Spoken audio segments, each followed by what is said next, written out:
overseas and are constantly being told by our Indo-Pacific allies they want to see a sustained commitment of the United States to the region. We still have obligations and needs that we need to address when it comes to the Middle East. We have a growing threat of the rise of terrorism potentially in the African continent. And then, of course, you point to the Western Hemisphere. So that doesn't mean we're abandoning NATO or abandoning Europe. It does mean that we are going to have to, at some point, readjust our force posture in the world to deal with all of these realities.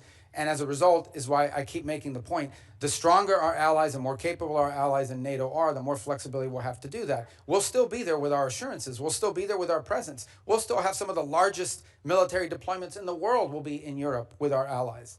But we are going to need some flexibility to do this over time. And we've told this to our allies, and we told them there'll be no surprises. And most of them understand it. Frankly, they do. And that's why they're moving very quickly in many cases to rearm and reinvigorate themselves. Over the last 5 to 10 years, we've seen China gain pretty significant footholds by historical standards in South America, in Central America, in parts of the Caribbean. Sometimes this occurs simultaneously with and in the same places as drug cartels, places where drug cartels are the strongest. How would you describe the connection between those two things? Are they correlated, or is there causal? Well, the correlation may be to the extent that you have, usually when you have strong narco organizations or drug trafficking organizations, you also have very weak states that are, in some cases, vulnerable to corruption. So the general Chinese practice has been, you go into a country, you offer to build a bunch of stuff that you end up building poorly. And to get that contract, you do it as a market share thing, not because you can make money off it, but because it puts you in place at the expense of everybody else. You sometimes have to bribe people locally in order to get that, and it gives you a foothold into that country and allows you to expand into other sectors. In some cases, frankly, it has been like in telecommunications, because Huawei shows up with a deal and no Western company shows up with a deal that's affordable, and so they go with Huawei because they want to have 4G, not to mention 5G. Huawei provides a product that's not the best, but it's good enough and they can afford it.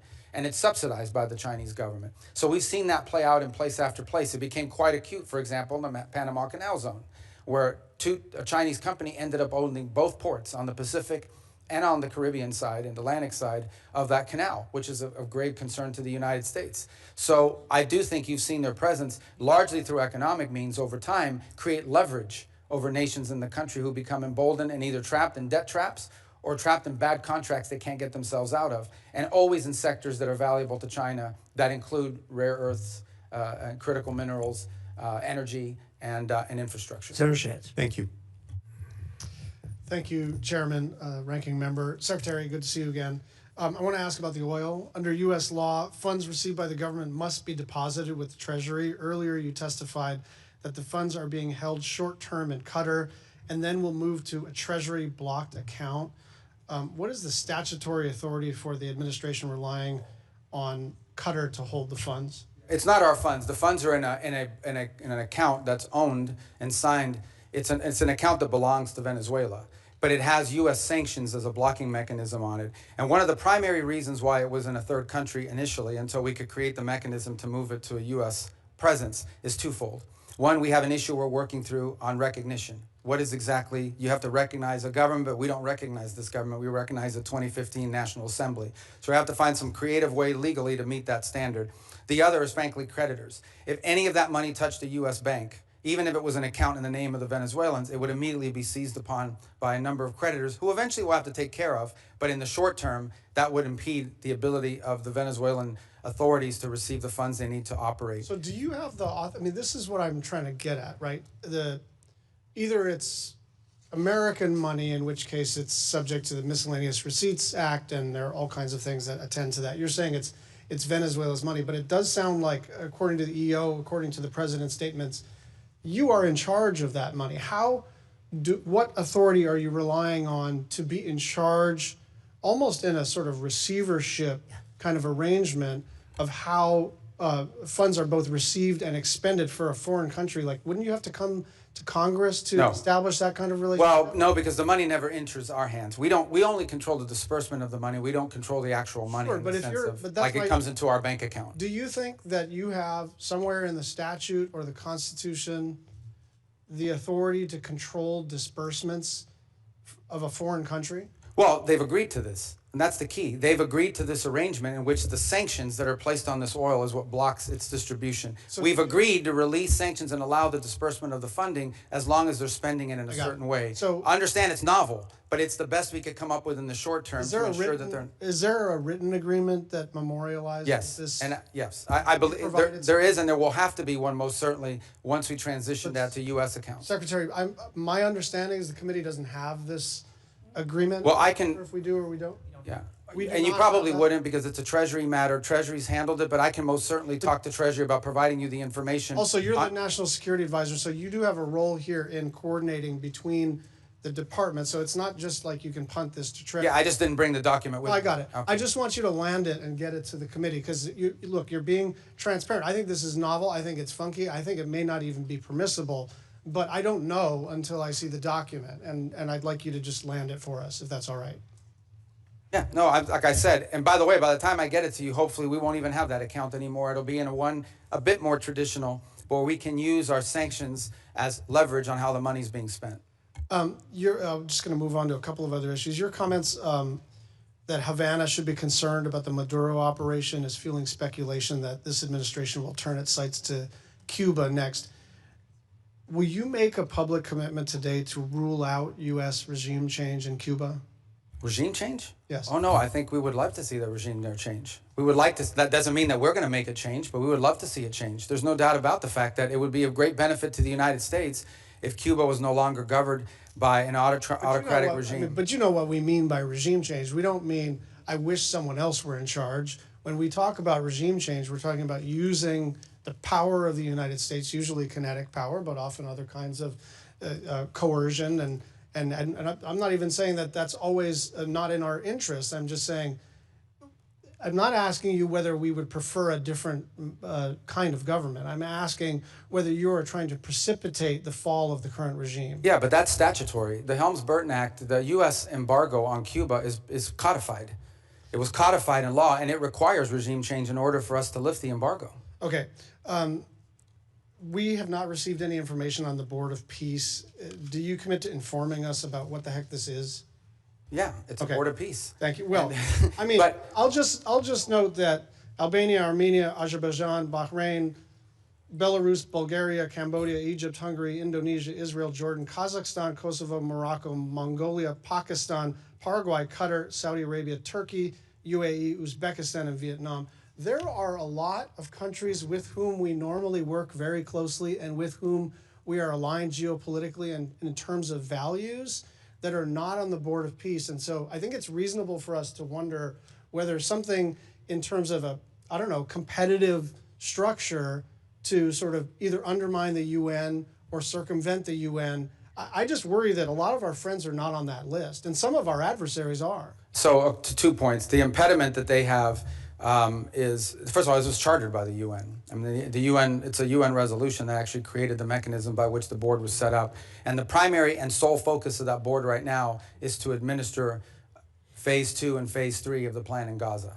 Okay. And we welcome, all these countries have been invited. Some in Europe have chosen not to join it, either because they have constitutional, they require constitutional approval of their parliament in order to join, depending on some leaders. Like, for example, I'm thinking there are a couple countries in Europe that could not join until they got permission from their vote. In other cases, because they are concerned about what you just pointed out, they argue and they want to know, is this a replacement for the UN? This is not a replacement for the UN, but the UN has served very little purpose in the case of Gaza, other than the food assistance. Can I just and move so we on think it's to- critical to have something that's in charge of that. One final 10-second question. We are hopefully about to enact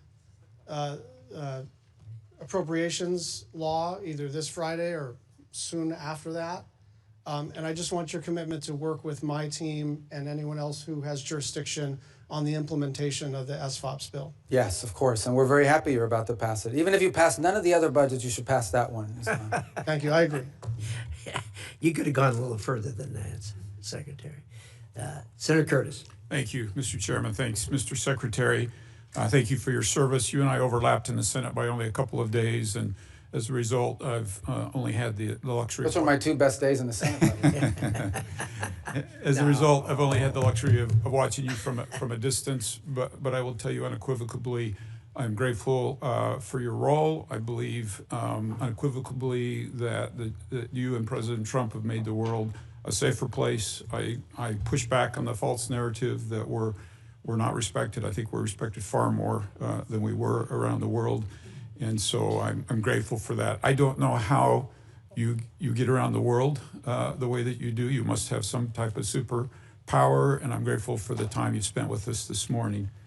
Now, all of that said, I do have a basic concern that I'd like to raise with you. I now chair the Western Hemisphere, which you previously chaired the subcommittee. And I'm often struggling to get briefings, clear information, or meaningful cooperation from the administration and the State Department. Let me give you 3 specific examples. I suspect most of these are out of your visibility, so I want to bring them to your attention. Senator Kaine and I, who's the ranking member, tried to do a hearing on Venezuela late last year. We were told the State Department would not participate in that hearing. I'm trying to put together a hearing right now on the prioritization of the Western Hemisphere, which I think would be very helpful to the administration, and we're struggling to get the State Department to participate in that. I couldn't get a briefing on the drug boat operations until the Kaine war power resolution, and then all of a sudden we got a briefing, but I didn't get that because I was the chair of the Western Hemisphere. And I want to be clear, I support what's happening with Maduro and what's going on there, but I do think the administration could get Congress to be a better partner by informing us better. And from my perspective, I'm struggling to see that, and I would ask you, if you were the chair of the Western Hemisphere, would you be okay with that from the state reaction like that from the State Department, and what would you suggest I do? Yeah, no, look, I think one of the challenges we face, particularly on Venezuela, on the prioritization on the Western Hemisphere, you'll get that briefing. I don't know why they said you haven't been able to get it, but we can figure that out pretty quickly. And but I would say both on Venezuela and the drug boat operation, here's the challenge that we face. This is a committee, as you said, I was there for many years, that has oversight over the State Department. The drug boat operation, which I support, but is not a State Department operation. I think now that I'm here testifying with you, there's a lot of State Department involvement in the issue of transitioning and all the projects that we're doing in Venezuela. But everything that led up to that point was not primarily within the jurisdiction of the Department of State. These were Department of War and Department of Justice operations that were ongoing. And so for us, the struggle in those cases would be to provide you witnesses that could say anything meaningful on a topic that was largely from an interagency perspective in the realm of other agencies. Now, if you were in some of the other committees, I don't know if they got those hearings, those that perhaps can tell you that are on armed services and the like. So I think that was the struggle both in December with a hearing on Venezuela policy, and again now and with the drug boat one. On the issue of the broader context of our priorities in the Western Hemisphere, I think that's something we most certainly can and will provide because it features prominently in our national security strategy. And I think we have a lot of good stories to tell about the Western Hemisphere. I'll just be clear, we haven't even been able to get that from the State Department. To get what? Help on a hearing for... No, you'll get it. You'll get it. Okay. Would love to have your commitment moving forward that we could have that type of cooperation in the Western Hemisphere. Yeah, I just got to make sure that the people were... Look, I don't want you to have a meaningless hearing. If you're asking about something that's not in our... It's like having a hearing on agriculture in front of the State Department. We have limited involvement because from an interagency perspective, in the case of the drug boats and Venezuela, at the time you requested, this was primarily a Department of War function. And so, but in the case of the priorities on the Western Hemisphere, that will happen. Okay. We look forward to doing that. Let's move on. You mentioned Russia, China, Iran a little bit earlier. I'm very concerned, as you are, about their influence in the Western Hemisphere. If we put Venezuela aside for just a moment, can you talk about where we're seeing the influence, particularly of China, in the Western Hemisphere, and what progress we've made or what we need to be thinking about? Well, China specific? All of them are important, Yeah. but specifically on China. I mean, look, when Iran and Russia... In Iran, their primary foothold in the region was Venezuela. Let me just put that up front. And it involved more than just selling weapons and all this other stuff. I mean, in many cases, there's clear evidence now that they were providing passports, Venezuelan passports with false identities to people who operated on behalf of both Iran and Hezbollah. And so deep concerns about that, and that needs to stop and end. In the case of Russia, their primary presence of influence in the region is Venezuela and to some extent Nicaragua and Cuba, which is where they operate. In the case of China, they do have a presence in Cuba. They have this debt relationship with Venezuela, where they were basically taking Venezuelan oil as payment on debt, and then they were reselling it at a huge profit because they were buying it on discount. That is now obviously ended. And if their debt is legitimate, a future Venezuelan government will have to address it and deal with it as part of a broader restructuring of their debt. But in the short term, that is now ended. But the primary way that China plays in the Western Hemisphere is through commercial relations. They engage themselves in a country. They're very interested in telecommunication. They're very interested in building and controlling key infrastructure. They're very interested in critical mineral rights. And they've secured many leases for many years because of neglect on our part in allowing them to do that. And it's given them leverage and a presence in many of these countries. I will say that I think that influence in our hemisphere has eroded over the last year. For example, Panama left the Belt and Road Initiative. We have new leaders in Chile, in Peru, in Paraguay, in Chile and in Honduras that have expressed a strong desire to realign with the United States and our priorities. And we have great relationships with Argentina, Paraguay, and other countries in the region who are also very cooperative. And we've had great cooperation from the Panamanian authorities as well, including a case before the Supreme Court. I don't know if the final has been submitted that could lead to the eviction and removal of a Chinese-controlled company that controlled both ports at the Panama Canal. Thank you. I wish we had more time. I'm out of time. I yield. Thank you, Senator Van Hollen. Thank you, Mr. Chairman. Mr. Secretary, I want to discuss corruption in the White House and its intersection with our foreign policy. The president and his family have used the office of the presidency to pocket $1.4 billion plus since he was sworn in. New York Times analysis entitled "Trump's Plundering of America" indicates that some of that is a result of the president selling corruption here at home, but much of it relates to the president selling out U.S. interests overseas to make a killing for his family, including giving away sensitive U.S. semiconductor and AI technologies to the UAE, while the UAE pumped $2 billion into one of the Trump family ventures. And then there are all the other Trump deals that are intertwined with tariff or foreign policy matters. Golf courses in Saudi Arabia and Vietnam, Trump hotels and office buildings in other countries. And of course, there's the $400 million jet from Qatar. The list goes on and on. By any measure, this is the most corrupt administration in American history. We also see the president wielding U.S. power overseas in a way that advances the interests of his billionaire buddies at the expense of American interests. It was Ron Lauder, who has business ventures in Greenland, who reportedly first put the idea of grabbing Greenland into President Trump's mind. And in the case of Venezuela, President Trump has said he talked to oil executives about toppling Maduro and going into Venezuela before anyone in Congress knew. We know that in President Trump's mind, deposing Maduro was not about stopping the flow of fentanyl or drugs in the United States. He cut the budget for DEA. He pardoned the former Honduran president convicted of drug running. And the new president, Delcy Rodriguez, has herself been long suspected by DEA of being involved in drug smuggling. She's also a longtime hardened communist leader, so this operation certainly was not about bringing more freedom and democracy to Venezuela. In fact, the president told us what it was all about at his big press conference after seizing Maduro. The president said it was about oil, oil, oil. He used the word oil 19 times, never mentioned democracy or freedom or human rights. And so the pattern of corruption is clear. Now, President Trump has said publicly that he had communications with folks from the oil industry about going into Venezuela before anyone here in Congress was notified.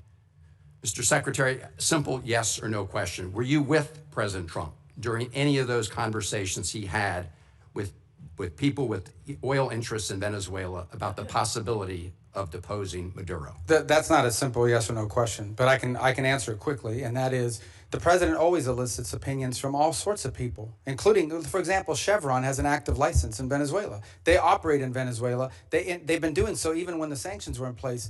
So of course you would ask Chevron, what is your opinion of Delcy Rodriguez? What are your opinion of their economy and of their prospect? But the notion that somehow the president authorized this challenge at the urging of oil executives is absurd. That never happened. Mr. Secretary, I'm asking whether you were with the president. That never happened. I couldn't be with him because it never happened. The oil executives were not involved whatsoever in any of the planning on this matter. None. Did the president, as he said publicly, inform them about the U.S. operations? I think all of those executives learned about this operation the same time everybody else did. Well, President Trump has said the opposite in public. No. Yes, he has. I mean, he said it. I think it was aboard Air Force One on an airplane. It's on public record. You can take a look. Look, Paul Singer, who you know, gave $8 million toward Trump's 2024 campaign. Conveniently, through his hedge fund, he's acquired Citgo out of bankruptcy, which is suddenly very, very valuable.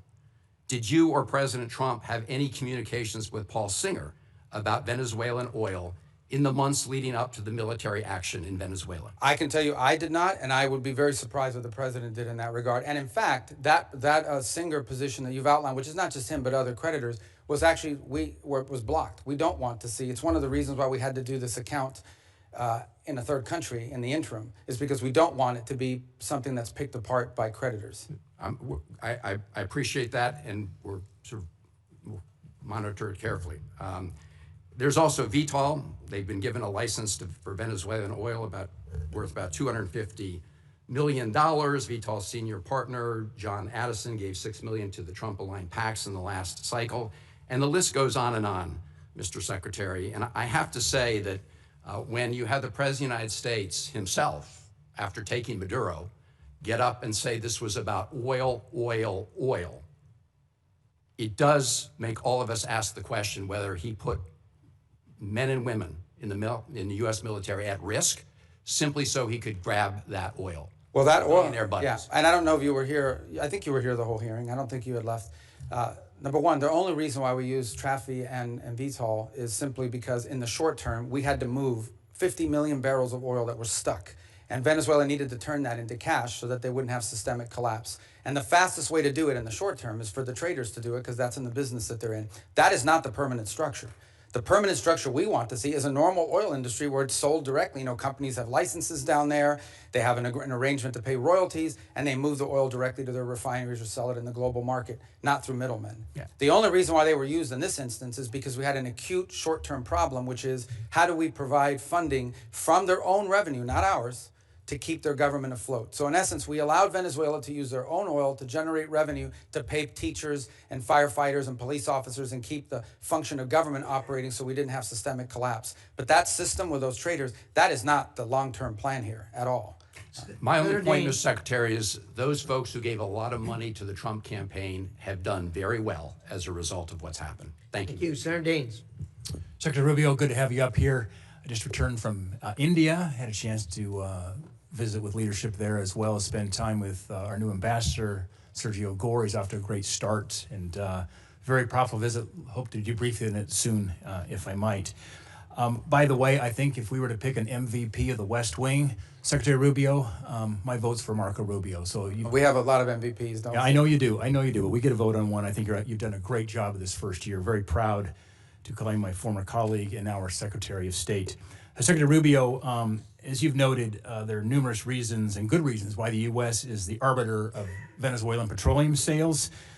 With the new export sales framework, the Venezuelan government is now looking to other options to reimburse some of our adversaries, Iran, Russia, as well as Iran's proxies, to include petroleum byproducts, which contain valuable minerals and so forth, Flexicoke.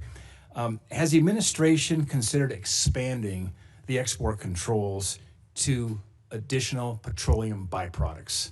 Well, I'm sure we would, except that I can tell you a couple things that are happening. They have, in essence, represented to us, and we have seen in action in the work that they're doing directly with Secretary Wright, who's handling this portfolio on a daily basis. He has a deep historic and career knowledge of this field, is that on all of these things regarding natural resources, their preference and their partner of choice moving forward will be the United States and Western companies.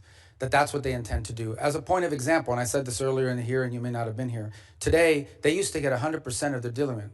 You know, they have very heavy crude, and so it has to be mixed with light crude in order to make it refinable and movable. And they were getting 100% of it from Russia, primarily because of sanctions. They prefer to have ours. Why? Number one, it's closer. Number two, it's higher quality. Today, 100% of that diluent is coming from the United States. They were involved in a very complex gold market in which they were mining for gold and silver, and it was being exported almost entirely through Turkey. And we believe the Iranians were using that as a laundering operation for themselves ultimately as well, potentially. And certainly know that they had an interest in the oil industry as well. We are on the verge of a process in which that will be sold through U.S. markets in a legitimate way that won't go to finance and support. I think we'd like to apply that model to various things. But the end goal in all of this is, number one, not to spend any American money, and number two, for Venezuela to have a normal, legitimate economy that's not benefiting cronies, that's not benefiting corruption, and is not benefiting our geopolitical adversaries. So far, the interim authorities have expressed a desire to cooperate with us on all of these fronts. You identify an area you want to work with, they say yes. And we're making progress on all of it. We've faced no impediments to date in regards to expanding that relationship. Yeah, thanks, Secretary Rubio, thank you. And maybe we'll talk with Secretary Wright. We think there may be some workarounds in terms of what's happening there with some of these petroleum byproducts. We call Flexicoke, has vanadium, and some we could talk with Secretary Wright, which absolutely would be something they're trading right now to our adversaries like Iran, Iranian proxies, as well as the Russians. But thank you, and we're off to a great start, as you say. We're playing a long game here, and you're playing it very, very well. I want to pivot now to EU energy. I chair the subcommittee here in this committee for Europe. Next, we're going to have a hearing. We're looking about having a conversation on EU regulations that are hindering energy security, that's benefiting now, of course, the Russians and hindering the development of alternative supply chains. Mr. Secretary, here's my question. As Russia continues its war in Ukraine, how important is it for Europe to develop a pro-energy posture to ensure they have energy security? Well, I would argue that one of the reasons why we have a war in Ukraine is because Russia thought they could get away with it because of how dependent Europe was on them for energy. And they felt there's no way the Europeans are going to come hard at us because they're too dependent on us for energy. So I think most certainly it served as a contributing factor to the war happening, among others, obviously. The second point is the point the President's repeatedly made. We love Europe. We want Europe to be strong. We share a lot of common bonds, both through history and culture and also through our alliances. And part of our concerns is that Europe is becoming increasingly vulnerable when it comes to their energy supplies.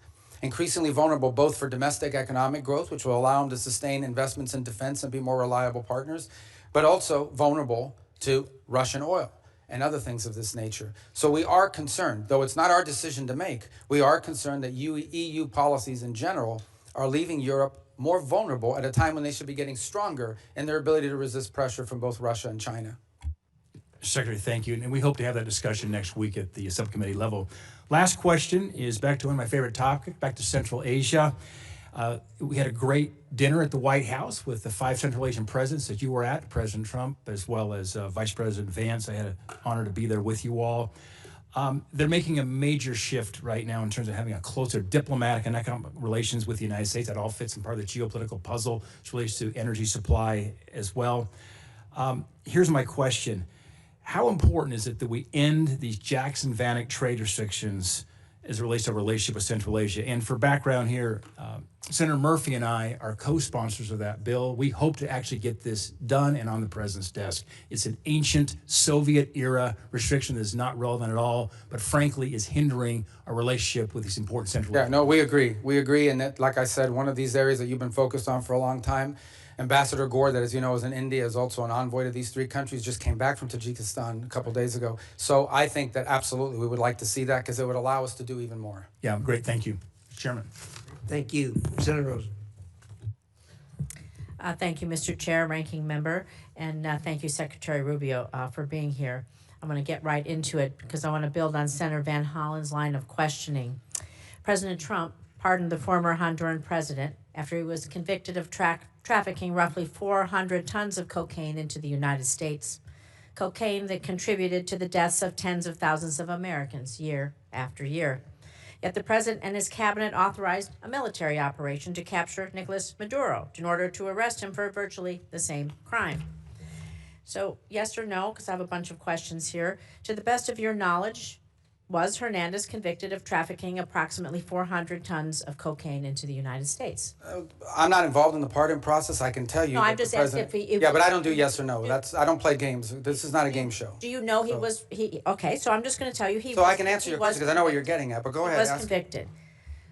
I know. The president Agree felt with- that he was unfairly treated. I can't give you much insight because I'm not involved in the pardon process. Would you not concede? Can you not understand how the American people and how the world are clearly going to be frustrated by the hypocrisy of this when one man is convicted and pardoned and another man captured, and how it undermines the United States' credibility on the world stage? But the difference is that, again, I can't opine on the specifics of his case because I wasn't involved in the pardon, but he was not a sitting office holder. He was not even the president of Honduras when that decision was made, either to convict him. The difference between him and Nicolas Maduro is he was actively engaged in narco trafficking. It was an ongoing endeavor. I think it does undermine our credibility, but I'm going to move on to some foreign policy decision making here, because despite the fact that you famously or infamously have numerous jobs in the administration, your Secretary of State, your National Security Advisor, it is increasingly unclear who's actually directing U.S. foreign policy under President Trump.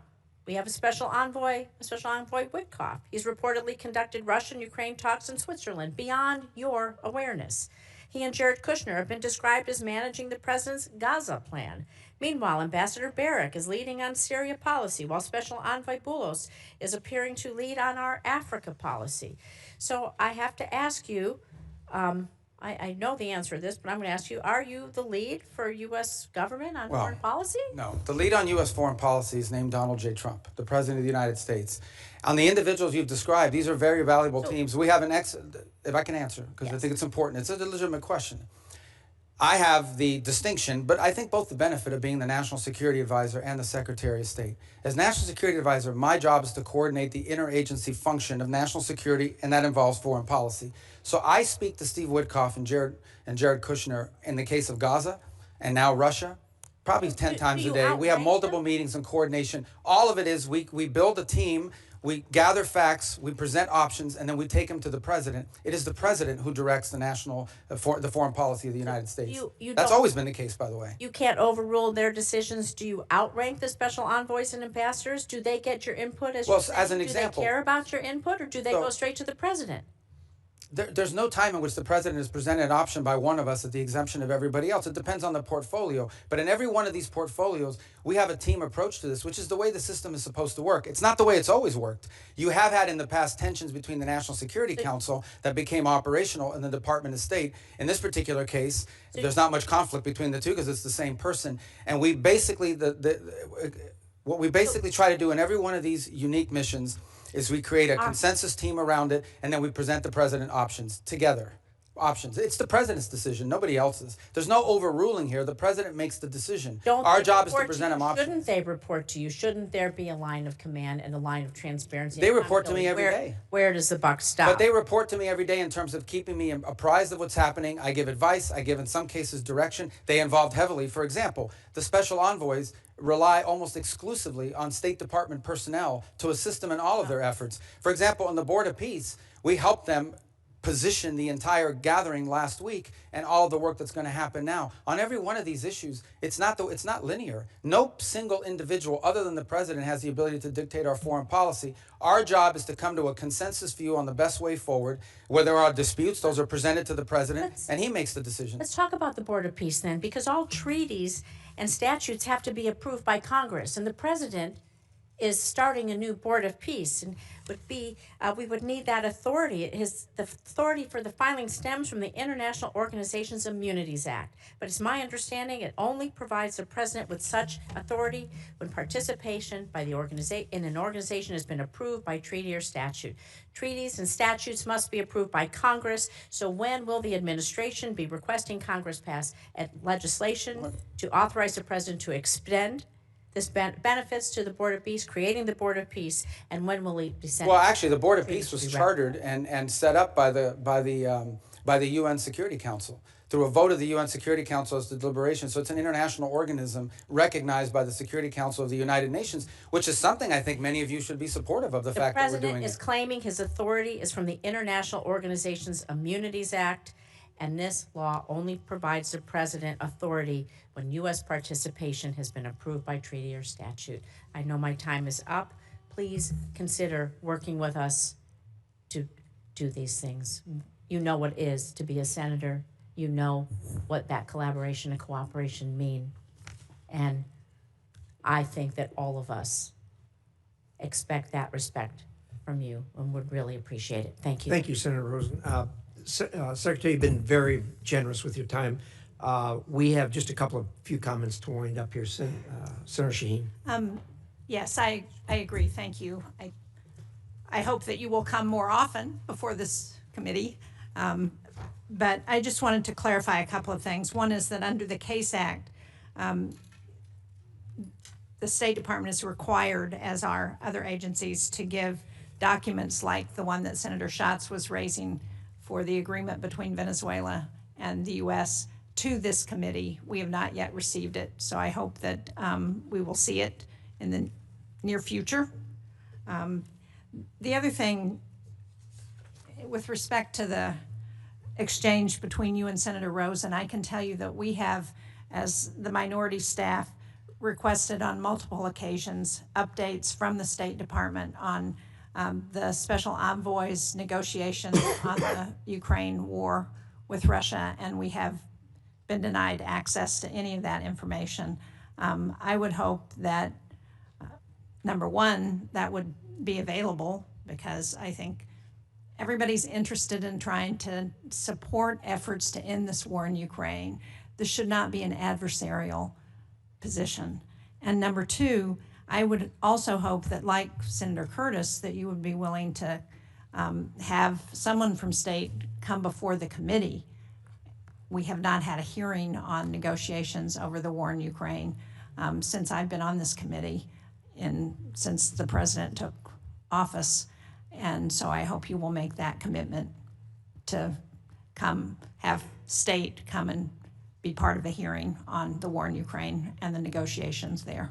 Yeah, and we would love to do that, and I'll make sure that happens. And I will tell you, I can give you a brief update. I know it's late, but I don't mind. I mean, we can continue to talk about this a little bit because it's important. It's a very fluid situation, unfortunately. I mean, as you know, it's moving very quickly. My sense of it is that for the most part, I discussed the security guarantees piece, which was part of a meeting and efforts that took place in the early part of this year. I think the one remaining item remains the one you're all familiar with, and that is a territorial claim on Donetsk in particular. And I know there's active work going to try to see if both sides' views on that can't be reconciled. It's still a bridge we haven't crossed. It's still a gap, but at least we've been able to narrow down the issue set to one central one. And it will probably be a very difficult one, but nonetheless, it's one that work is going on. There was a meeting late last week in the UAE, which I think for the first time in many years, it's trilateral, involved the U.S. presence. With Jared was there and Steve Witkoff were there, along with representatives of Russia and Ukraine. They were going to follow up talks again this week in that regard, bilateral. There might be a U.S. presence, but it won't be Steve and Jared. And we continue to try to move that forward. I want to speak in frankness with you. Some of this stuff that's being talked about, it's easier for the parties engaged to find flexibility on some of these matters if they're not being deliberated in the public on a constant basis, because it creates political pressures internally on both sides. As you can imagine in Ukraine, you know, the notion that you would even consider a change in land and after all that's gone in the war it's difficult. And in the case of Russia, they've been telling their people for 2.5 years that they're winning this war overwhelmingly. So people are going to wonder, why are we giving up land if we're winning so strongly? So there's some dynamics there at play that are important. But I think if you need more information on that, we'll provide it. Just know that this has been so fluid that an update like the one I just gave you could be outdated in 72 hours if some new development occurs. Right. But your point is taken, and we'll be responsive to that. I appreciate that. I think the other point of a hearing is it gives people a chance to ask questions that we're hearing, as you know, from our constituents, from other people, and try and get answers. And I appreciate that it's a changing dynamic and that that's always going to be the case, and that there are issues on both in Ukraine and in Russia with respect to what comes out in public. But given the amount of money that the United States has put into supporting this effort, given the support among the American people, and given the support in Congress, it seems to me that we owe people the ability to have a public hearing and to ask questions. Thank you. Thank you. I appreciate that. Secretary Rubio, I don't answer this question if you don't feel it's appropriate, but did I understand you to say that the portion of the discussions regarding settlement in Ukraine, regarding security for Ukraine, are essentially agreed to by both sides? Because that's news to me, and it's a big news item if that's a fact. Well, I think you could argue they're agreed to from our side of the equation. There's obviously a Russian dynamic at play here, and of course, any security guarantees would come into play after the conflict were to end. Of course. And so there's that component to it. But the broader point I was making is that in all these discussions about security guarantees that people are putting out there, it's pretty clear that the only security guarantee that people keep pushing forward is one that involves a deployment of some European troops on the ground, but with a very strong U.S. backstop. My point being, it was in the broader context of the NATO alliance, and that is we have to understand that even something like that in Europe, they don't have the capabilities of doing a real security guarantee without a U.S. backstop, which tells you the capability gap that needs to be closed. And it's one of the reasons why the president keeps pointing to NATO and its need for our partners to get stronger. And it is true, they've committed to 5% spending. That's obviously going to take some time. But that's really the broader point I was trying to make in that regard. But every notion of security guarantee that's been talked about and that the Europeans have pushed is one that requires a strong commitment by the United States as a backstop, which, in essence means we would be committed, potentially, in a conflict, in a future conflict. And that's something that I think needs to be understood in the context of what I've just described as the problems with NATO capabilities. Very clear. Thank you very much. Thank you again for your time. I'm going to leave the record open until close of business tomorrow. If there are questions, I'd appreciate it if you assist in getting answers to those questions. Great job. Thank you for spending the time with us. We sincerely appreciate it. The American people are lucky to have you as the Secretary of State. And with that, the meeting is adjourned.